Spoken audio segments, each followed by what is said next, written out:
selama 19 tahun Tamara sendiri tidak pernah diundang secara patut.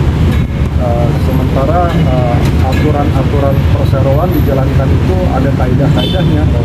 Undang-Undang Nomor 40 Tahun 2007 tentang perseroan terbatas.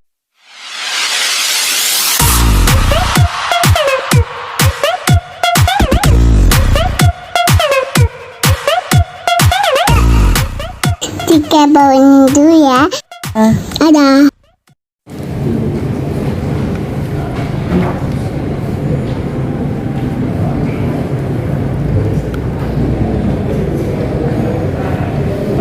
Majelis menunjuk ya, bukan majelis sebenarnya kita di sini ya dapatnya giliran ya, secara bergilir ya. Ini giliran Ibu Sri Wahyuni Batubara ya.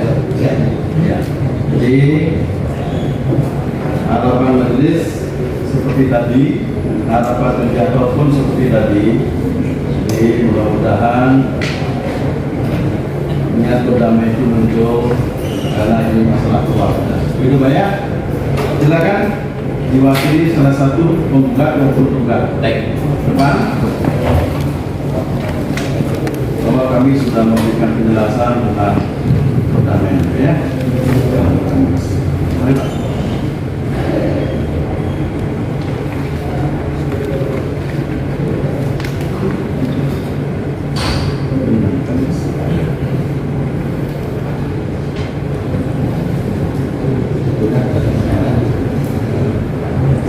Baik, kalau pihak diberikan waktu 30 hari untuk berdamai. Baik.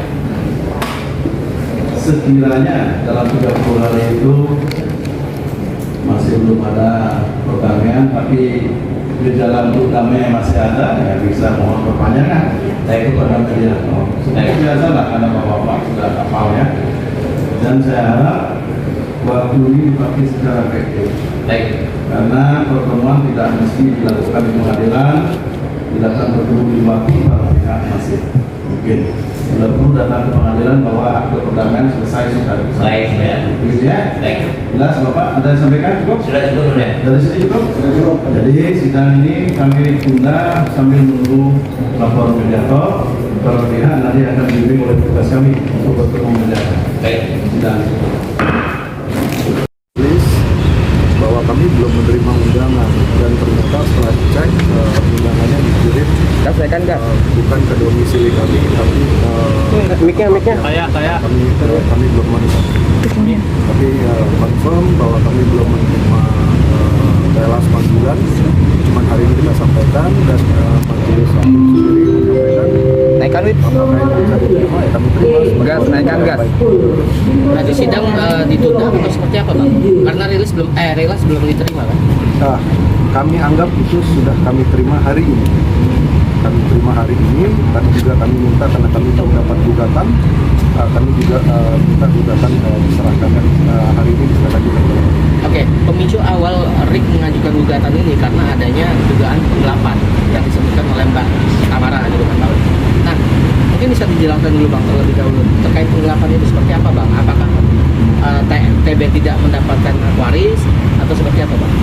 Ya, selama 19 tahun Tamara sendiri tidak pernah diundang secara patut.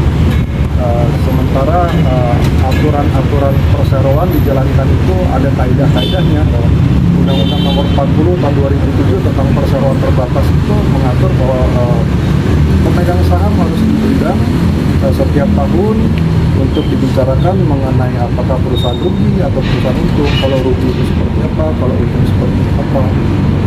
Berdasarkan dari itulah kami menduga adanya tindakan penggelapan yang kami lakukan di ranah lain. Oke, tapi dari pihak Rick sendiri menyebutkan bahwa Tamara tidak pernah hadir ketika ada RUPS gitu Bang. Itu seperti apa? Bagaimana mau hadir kok? Kamera Bang. Oh gitu, berarti Nggak tidak. mungkin.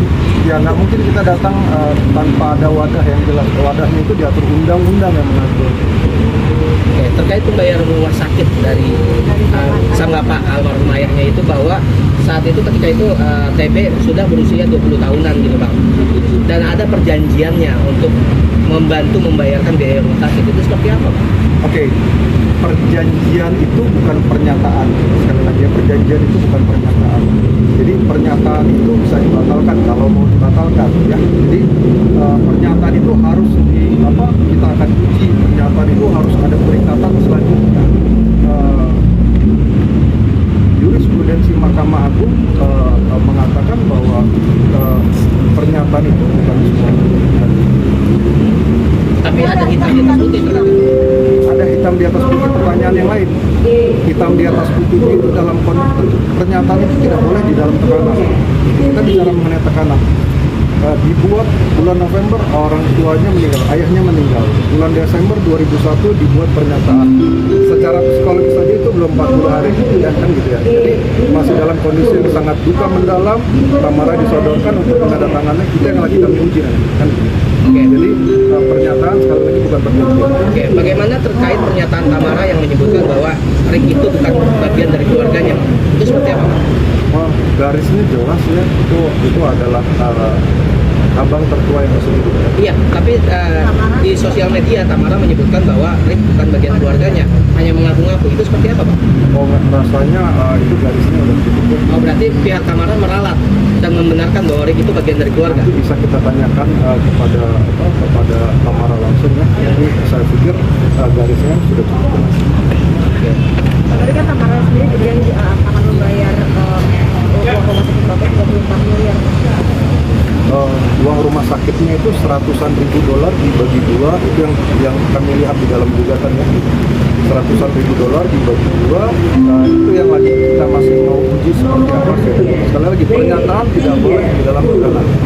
Oke, berarti saat ketika itu Tamara masih muda berarti berada di bawah tekanan untuk membuat surat Tadi. pernyataan itu. November bapaknya meninggal, Desember dibuat pernyataan, belum 40 hari. Secara psikologis orang masih dalam kondisi sangat berduka. Yang kedua, pertanyaan lain adalah saudara berlima, kakak beradik berlima. Tamara adik paling kecil. Kenapa saudara yang membayarkan lebih dahulu uang rumah sakit tersebut datang hanya kepada adik bungsunya mereka? Kenapa begitu? Kenapa tidak kepada 3 yang lainnya? Kan gitu. Ini yang mesti kita tanyakan kan gitu. Kenapa hanya kepada dia saja? Ada keadaan apa hanya kepada Tamara saja? Oke, tapi tadi sudah disebutkan bahwa kenapa hanya Tamara yang didatangkan, karena yang memiliki uang lebih itu Tamara dan si Rick gitu, Bang. Itu seperti apa?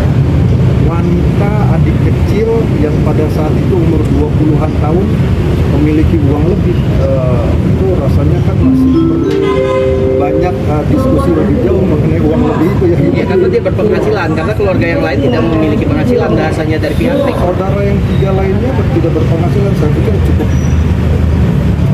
cukup ya, cukup berpenghasilan. Cukup berpenghasilan.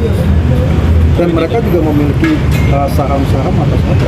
Jadi ya saya pikir ini cukup lebar. Berarti yang memiliki saham atau satuan tersebut adalah Tamara dan saudara. Ya, Tamara dan saudara-saudara lainnya, termasuk Teresa pada saat itu, Teresa Bezenski, sudah almarhumah kan gitu ya. Jadi itu kan semua saudara-saudara mereka gitu.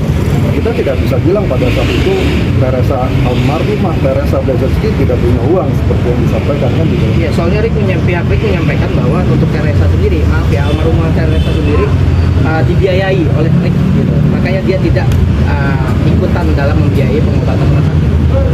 Waktunya beda. Waktunya berbeda. Yang kedua ya Teresa sendiri memiliki saham atas hotel. Itu kan udah jelas jawabannya. Oke. Terkait pihak-pihak yang menguasai warisan itu seperti apa, Bang? Pernyataan Tamara yang beberapa waktu lalu. Bagaimana 19 tahun Tamara tidak pernah dilibatkan di dalam operasi aturan-aturan pemegang saham, tidak pernah diundang sama sekali. Habis itu di tahun ke-19 tiba-tiba datang surat hutang, Tamara disuruh tanda tangan surat hutang. Itu yang mungkin mesti dilihat bahwa Tamara sama sekali tidak diberikan ruang untuk mengetahui dan terlibat di dalam terlibat dalam aturan undang-undang saja, undang-undang PT tadi.